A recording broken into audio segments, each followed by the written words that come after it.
Hi, I'm Ace, your tutor at UScore Academy. Let's learn fraction of a number together, step by step.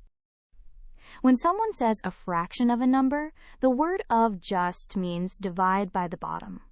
1/4 of 60 means 60 divided by 4. Use the have twice trick. 60 becomes 30, then 15. So 1/4 of 60 is 15. For a fraction like 3/4, do 2 steps. Divide by the bottom, then multiply by the top. 3/4 of 20. Divide by 4 to get 5, that's one part. Then multiply by 3 to get 15.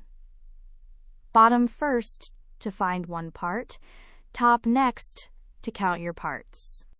Let's do one together. 2/3 of 12. Divide by the bottom first. 12 divided by 3 is 4. Then multiply by the top. 4 times 2 is 8. So 2/3 of 12 is 8. 2 easy steps.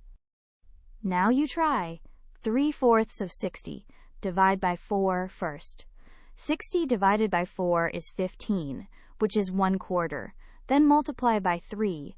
15 times 3 is 45. Check it. 15 plus 45 is 60, a whole. Great job! So here's the whole trick. Of means divide. Divide by the bottom to find one part, then multiply by the top to count how many parts you need. Bottom first, top second, every single time. With that order, any fraction of a number becomes 2 simple steps. Great work! Keep practicing with Ace at uscoreacademy.com for free lessons, worked examples, and practice.